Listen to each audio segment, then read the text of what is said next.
desejos, né? Os desejos, essa palavra não é bem apropriada, né? Ela sempre causa alguma confusão quando nós falamos que os desejos são a origem dos nossos sofrimentos. O problema é que, em sânscrito, a palavra desejo tem várias palavras diferentes para se referir a ele. E o desejo que causa sofrimento não é, por exemplo, o desejo de ajudar os outros, o desejo de ser compassivo, o desejo de estudar o Dharma, não é este o problema do desejo. O desejo que causa problemas é um desejo chamado Tanya, que é um agarramento, um desejo teimoso, cheio de ego, e é sobre este que nós vamos falar hoje. Então, quando nós estivermos falando sobre desejo, por favor, ouçam a interpretação Tanya, esse desejo particular que é cheio de apego, cheio de cobiça, cheio de ganância, cheio de uma série de problemas que acabam causando os sofrimentos. Então, existem 3 formas básicas de desejo. E vamos examinar cada uma delas em particular. A primeira é Kama Tanya. São os desejos dos prazeres dos sentidos. Ora, esse desejo dos prazeres dos sentidos que nos causa o sofrimento são os mais básicos. Por exemplo, nós temos gula e isso nos leva a comer mais que o necessário. Nós temos desejos sensuais e eles podem nos levar a um agarramento, a uma prisão dos sentidos e um vício que nos obriga a voltar sempre àquele prazer sem que ele seja limitado por alguma coisa sensata, né? Por algum pensamento sensato. Há pessoas que, mergulhados, por exemplo, no desejo da sexualidade, não conseguem escapar de repetir e tentar intoxicar-se, voltando continuamente à prática, de tal forma que ela ocupa toda a sua vida, de tal forma que ela não pode ter um dia sem o prazer sensual, por exemplo. No budismo não vemos a sexualidade como um problema em si, mas sim qualquer exagero dentro da sexualidade vai levar você a um aprisionamento. Assim, da mesma forma como o exagero da prisão dos sentidos da gula. Se você não pode passar nenhum tempo em jejum, por exemplo, se não pode, se fica desesperado se dentro de 3 horas você não fizer outra refeição. E se você repetir isso continuamente, você vai ter problemas de saúde por causa disso.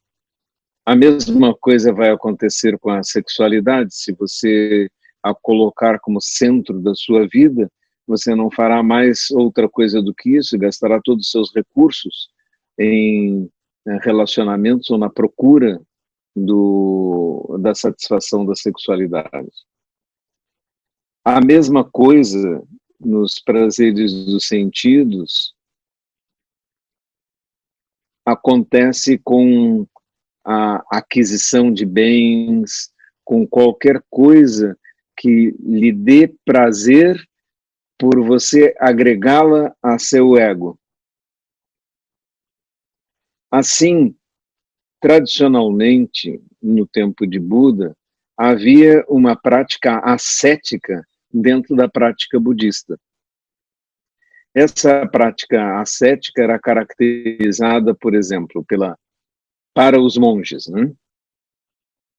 E estamos falando aqui estritamente na prática ascética do tempo de Buda para os monges, para exemplificar, não quer dizer que os nossos leigos e mesmo os nossos monges modernos da Soto Zen tenham que praticar aquele tipo de ascese.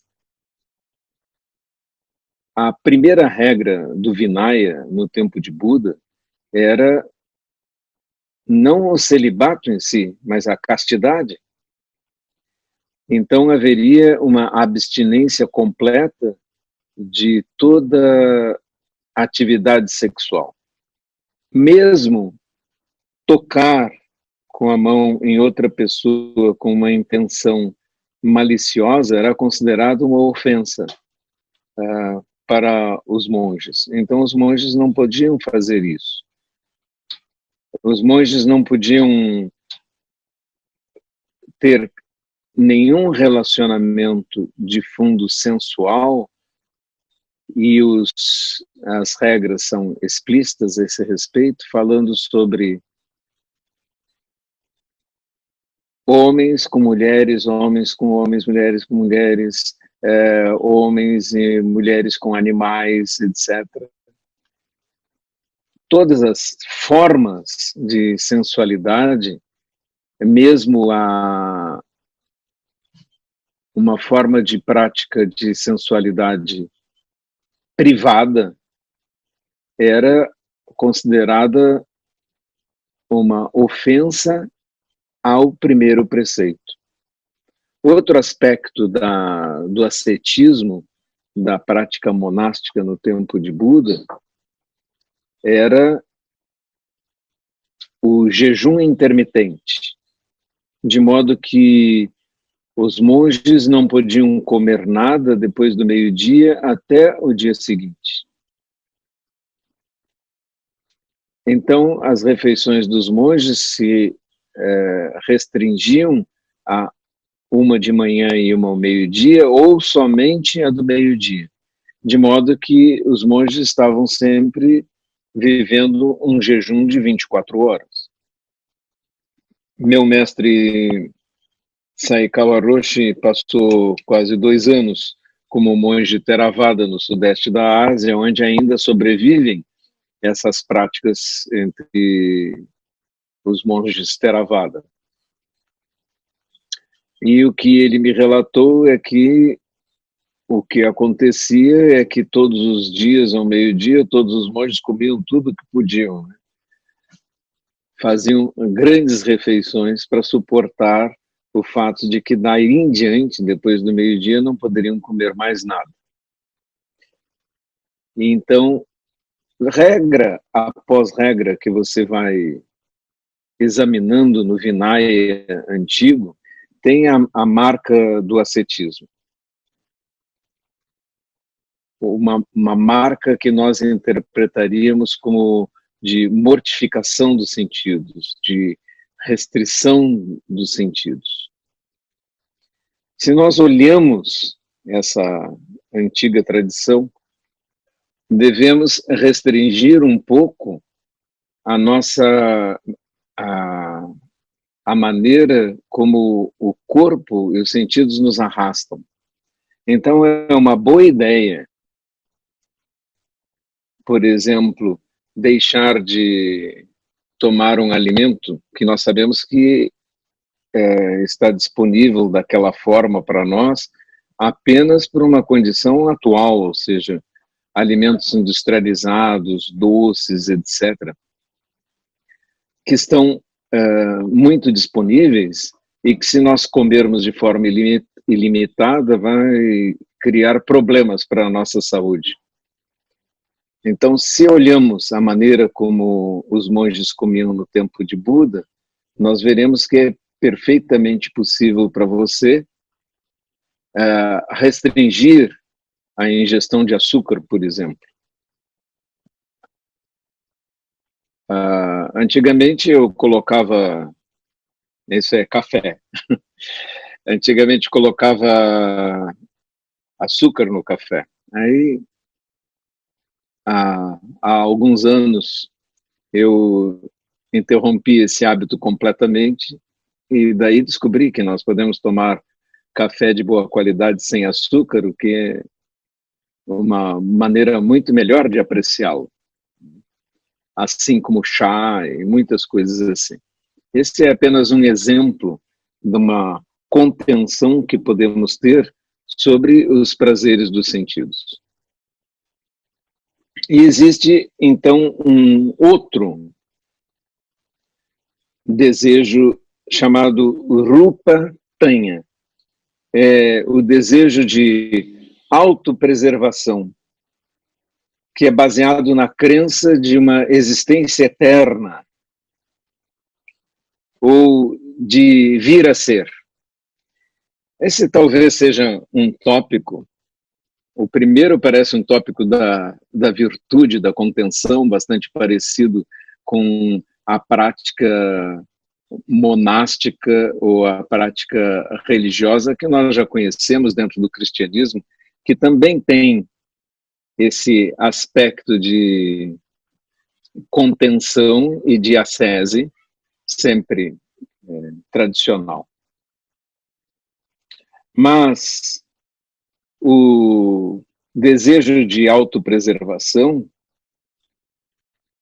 ele se choca com as crenças normais do nosso mundo.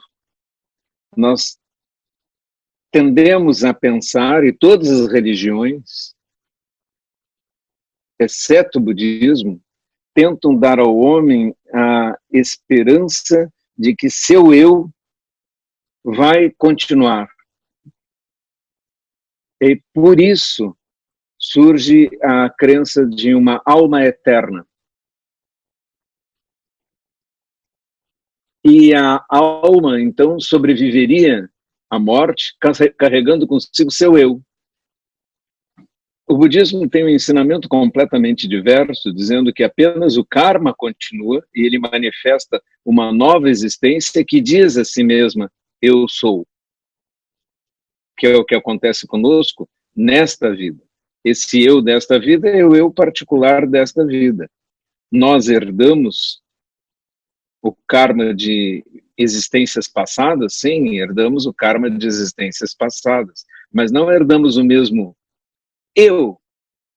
Herdamos até a mesma personalidade, as mesmas marcas kármicas, as mesmas tendências, mas não somos uma continuidade de uma alma que era daquele jeito e que ganhou um corpo novo, e que somos nós mesmos.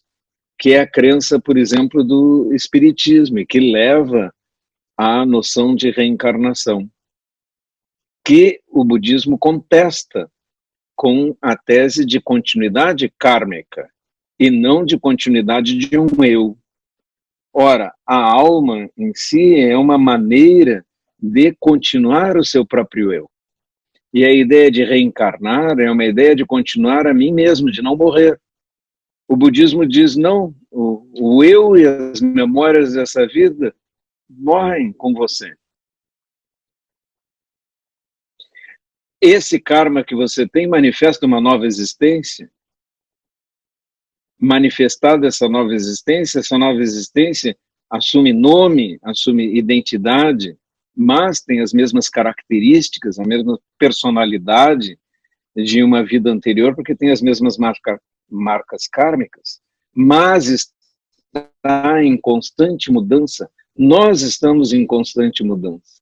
E isso é uma maravilha, porque podemos nos reformar continuamente, podemos melhorar, podemos ser outras pessoas, podemos chegar ao ponto de mudar tanto dentro da sua vida que você não consegue reconhecer a pessoa que você foi no passado. Isso é uma coisa que constantemente ocorre comigo. Olho retratos de quando tinha 20 e poucos, 30 anos, etc.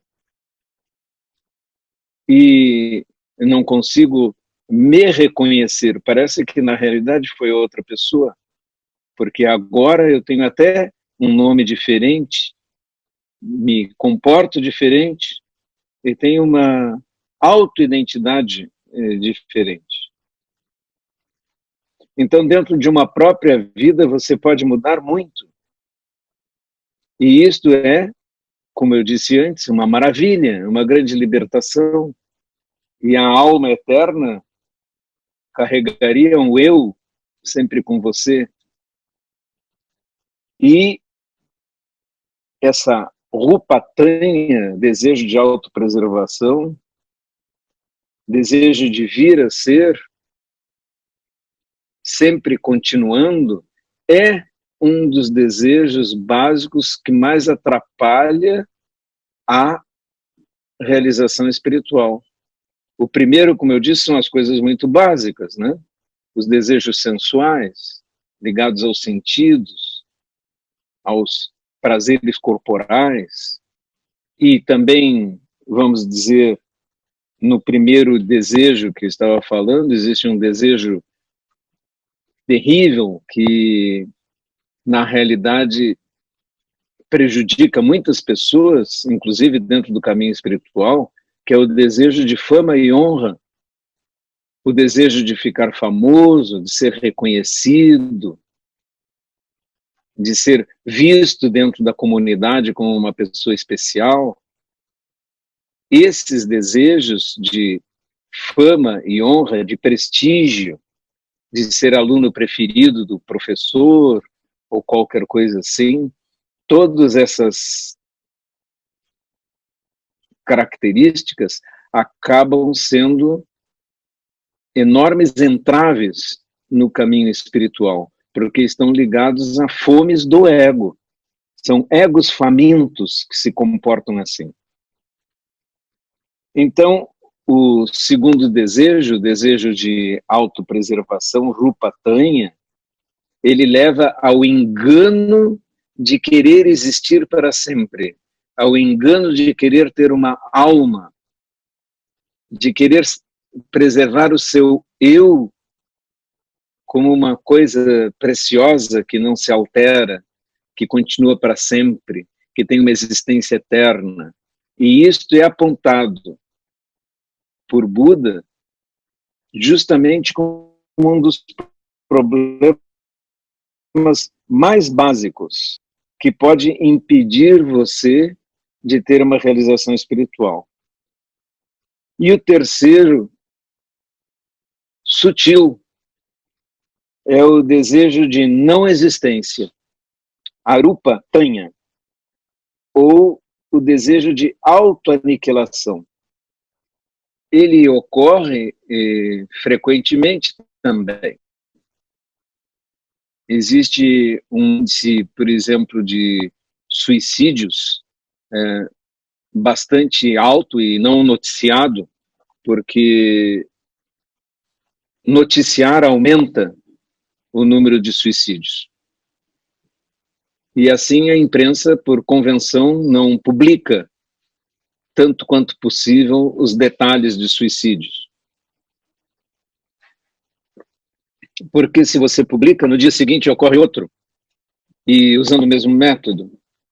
Porque algumas pessoas são borderline, estão na linha limítrofe, e um pequeno impulso ou um exemplo os leva a repetir aquele ato. Autoextinção é uma maneira de escapar dos sofrimentos psicológicos, né? Da dor interna. Na realidade, a pessoa não deseja, por exemplo, matar-se, ela não deseja a morte, ela deseja escapar do sofrimento psicológico, da dor que tem dentro de si, da angústia que parece insuportável. Só que dentro do ensinamento budista, tudo que ela consegue é congelar aquele instante de dor e angústia e permanecer com ele, porque ela é marca kármica. Então o karma continua com aquelas características, não é uma maneira de escapar, é uma maneira de congelar aquele momento e repeti-lo, de modo que uma pessoa pode repetir esse ato durante dezenas de vidas seguidas, reforçando a cada vez aquela maneira, aquela tentativa de escapar da dor e sofrimento,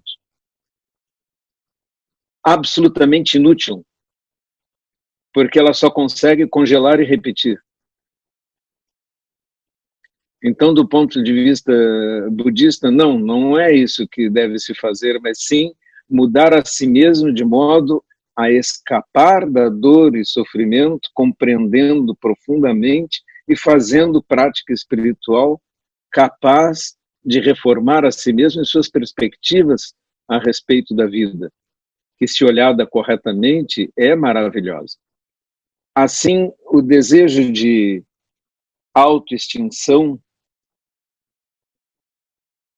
pode estar disfarçado, inclusive, de realização espiritual, de extinguir a si mesmo em sua ação no mundo para escapar do mundo e dos seus sofrimentos, que, do ponto de vista budista, são essencialmente uma questão de perspectiva, uma questão mental.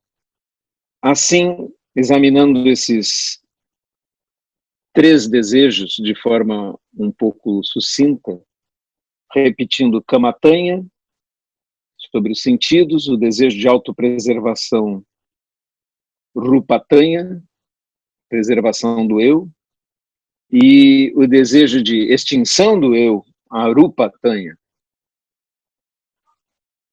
Rupa significa forma também, e Arupa significa negação da forma. Desta forma, escapar desta forma. Compreendendo melhor que todos eles são enganos, tanto seguir os sentidos é um engano, quanto querer preservar o seu eu atual para sempre também é um engano. E desejar extinguir-se para escapar também é um engano.